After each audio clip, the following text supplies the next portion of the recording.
కూడా మా మనస్సులో వేరే ఏ విభావాలు లేకుండా నీ రూపమే ఉండేటట్టుగా చూడు స్వామి అని మనస్సులో స్వామి వారిని ప్రార్థన చేశారు. తర్వాత మనస్సు వాక్కు నోటితో కూడా నీకు సంబంధించిన నామాన్ని తప్ప వేరేవేవి ఇతరవి మాట్లాడున్నాయి. చేతితో చేసేటప్పుడు కూడా పసుపు కానీ కుంకుమ కానీ అక్షంతలు కానీ నీ సేవకే తప్ప మా సొంత పనులకు మేము వాడుకోము అని త్రికరణ శుద్ధి అంటారు. మనస్సు వాక్కు కర్మ ఈ త్రికరణ శుద్ధిగా ఈ కార్యక్రమం అయ్యేంత వరకు కూడా వేరే ఏ కార్యక్రమాన్ని మేము తలపెట్టుకోము అని దీక్షా కంకణాన్ని మనం ధరించాం. తర్వాత వినాయకుడు పూజ చేస్తాం. వినాయకుడు దేనికై అంటే విఘ్నములు చెడగొట్టే వాటన్నిటికీ కూడా అధిపతి. అలానే కాకుండా మన శరీర భాగంలో నడుము కింది భాగంలో ఉంటుందన్నమాట ఆయన స్థానం. అందుకని ఆయన పిలవకుండా చిన్న కార్యక్రమం కానీ పెద్ద కార్యక్రమం కానీ శుభ కార్యక్రమం కానీ ఎలాంటి కార్యక్రమాలైనా ఆయన పిలవకుండా తలవకుండా ఏది మనము చేయలేదు. చేశామనుకోండి ఎన్నో ఆటంకాలు పెడతాడు. ఎప్పుడు పూర్తిగానే ప్రశాంతంగా కూర్చొనియడు. అందుకని స్వామి మీరు ఇక్కడికి రండి, వచ్చి మీరు ఉన్నారన్న ధైర్యంతో మా కార్యక్రమాన్ని మేము నిర్విఘ్నంగా కొనసాగించుకుంటామని ఆ స్వామి వారి దగ్గర మనం పర్మిషన్ తీసుకున్నాం అనమాట. అంటే వాడుక భాషలో ఆయన సూపర్వైజర్ లాంటి వాడు అనమాట. ఆయన పర్మిషన్ తీసుకొని స్వామి మేము కార్యక్రమాన్ని మొదలు పెట్టుకుంటున్నాం కాబట్టి మీరు ఎలాంటి విఘ్నాలు కలిగించకుండా చూడండి అని వారికి చెప్పారు. తదుపరి నవగ్రహాలకు చేసుకున్నాం. నవగ్రహాలు దేనికై అంటే నవగ్రహాలకు మన శరీర భాగానికి అవినాభావ సంబంధం ఉంటుందన్నమాట. ఎట్లా అంటే ప్రత్యక్షం భాస్కరో యస్య అన్నాడు. అంటే ఉదయం లేచినప్పటి నుంచి మనకు కనబడేవారెవరు? సూర్య భగవానుడు, చంద్ర భగవానుడు. అలానే కాకుండా ఆరోగ్యం భాస్కరాది ఇచ్చేదన్నాడు. అంటే ఆరోగ్యాన్ని ఇచ్చేవాడు ఎవరయ్యా అంటే సూర్య భగవానుడు అనమాట. అందుకనే వెనకట ఏం చేసేవారు అంటే చుట్టూ ఇల్లు కట్టేసి మధ్యలో ఖాళీ ఉంచేవారు. ఎందుకు అంటే సూర్య కిరణాలు పడటానికి అనమాట. మన శరీరానికి కానీ మన మంచి ఆహార అలవాట్లు అని చేస్తే ఎట్లా ఆయుష్ ఎట్లా నిండుగా ఉంటుందో అలానే మన స్థలానికి కానీ ఇంటికి కానీ దేవాలయానికి కానీ ఒక ఆయుష్ అనేది ఉంటుందన్నమాట. అలాంటివన్నీ ఎట్లా పెరుగుతాయంటే సూర్య కిరణాలు పడటం వల్ల ఒక ఆయుష్ శ్రేయస్సు అనేది పెరుగుతూ ఉంటుందన్నమాట. అలా కావాలి అంటే ఒక్కొక్కరు మొహాలు బయటికి వెళ్ళేటప్పుడు చూస్తూ ఉంటాం. ఒక ఇంటికి చూసినా కానీ ఒకరు మీరు వెళ్ళాము మనం ఎదురొచ్చాక మంచి కార్యక్రమం మంచిగా జరిగింది మనకు సక్సెస్ అవుతున్నా అయ్యాము అనే ఆనందం ఎలా వస్తుంది అంటే కొందరు మొహాలు చూస్తే వస్తుంది. కొందరు కానీ ఇళ్లలో వెళ్ళామనుకోండి ఒక 5 నిమిషాలు కూర్చొని వెళ్ళినా చాలు అని చెప్తుంది. కొందరు ఇల్లు చూసామనుకోండి కళావిహీనంగా ఉంటాయి, ఎప్పుడెప్పుడు బయటపడదామనేటట్టే ఉంటాయి. అలా కాకుండా ఎప్పుడు కూడా మాకు శ్రేయస్సు ఉండేటట్టుగా చూపిస్తామని అన్నాను. అలాంటి శ్రేయస్సు ఎలా ఉండాలంటే సూర్యకిరణాలు ఎప్పుడైతే పడతాయో అప్పుడు ఇలాంటి వాస్తు దోషాలు కానీ చిన్న చిన్న చికాకులు ఇవన్నీ ఏం లేకుండా ప్రశాంతంగా ఉంటారు. అలా సూర్య భగవాన్ని మనం ప్రార్థన చేసుకున్నాం. తర్వాత చంద్రుడికి చేసుకున్నాం. చంద్రుడు దేనికై అంటే మన పీడోపశాంతయ్యం, మనస్సు నిర్మలంగా ఉంటేనే ఏ కార్యక్రమాన్ని మనం చేసుకోగలం.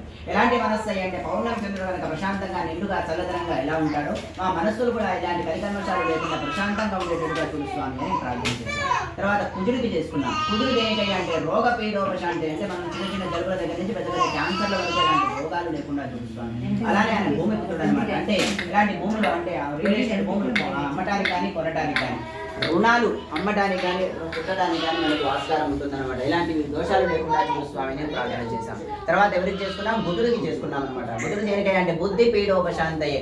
అంటే మనకు చిన్నపిల్లలు ఎప్పుడైనా వెనకడ పెద్దలు చిన్నపిల్లలు ఎవరైనా తప్పు చేస్తే ఎలా నీకు బుద్ధి లేదారా అనేవారు. అలాంటి చెడు బుద్ధి కాకుండా సద్బుద్ధిని ప్రసాదించు స్వామి అని. ఎలాంటి 10 మంది 10 రకాలుగా చెప్తే ఇటు పడితే అటు పోకుండా నేను ఈ కార్యక్రమాన్ని నేను నిర్విఘ్నంగా కొనసాగించగలను, ఈ ఇల్లు నేను కట్టి సాధించగలను అనే దృఢ నిశ్చయం ఎలా వస్తుందంటే బుద్ధి మంచిదైతే వస్తుందన్నమాట.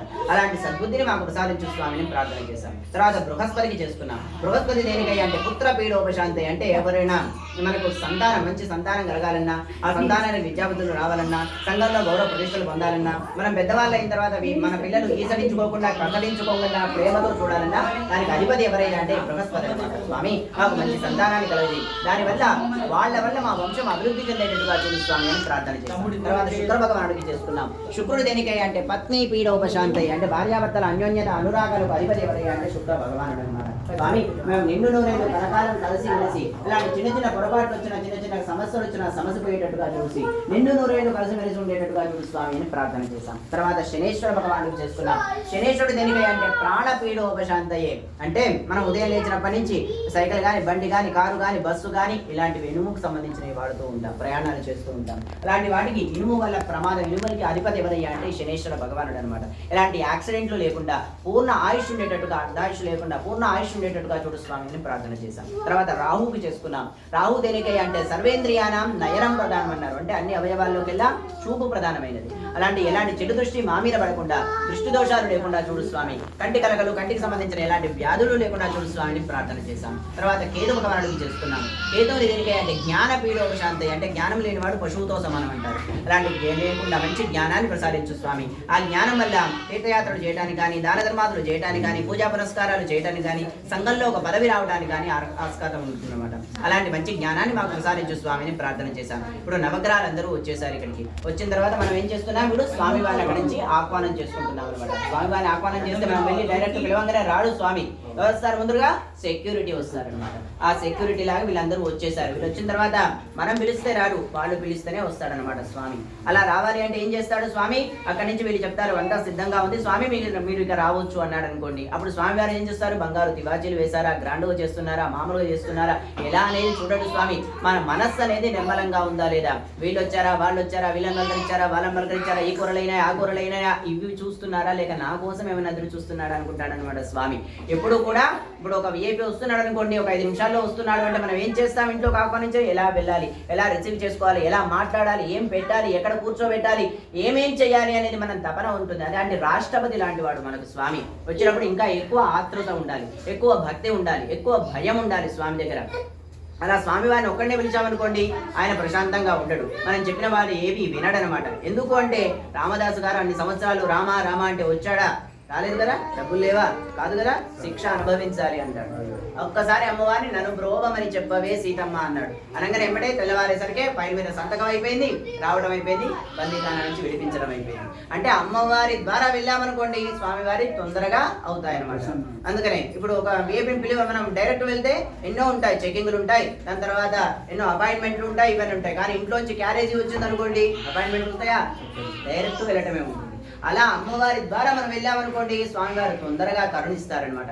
బయట ఇప్పుడు ఏమైనా ఫంక్షన్లు ఉన్నాయనుకోండి, మగవాళ్ళు వెళ్తారు, సమయానికి వెళ్తారు, ఇచ్చేదేదో ఇస్తారు, తినేదేదో తింటారు, అక్కడి నుంచి 2-3 పనులు చూసుకొని వెళ్తూ ఉంటారు. అదే భార్యాభర్తలు ఇద్దరు వెళ్ళారనుకొని ఎమ్మటే లేస్తుంటే మీరు ఎప్పుడు తొందరైనా మీరు ప్రశాంతంగా కూర్చొని ఈ కార్యక్రమం అయిన తర్వాత నన్ను ఇంట్లో దించిన తర్వాతనే వేరే కార్యక్రమానికి వెళ్ళండి అని పట్టుబట్టి కూర్చోబెడతారనమాట.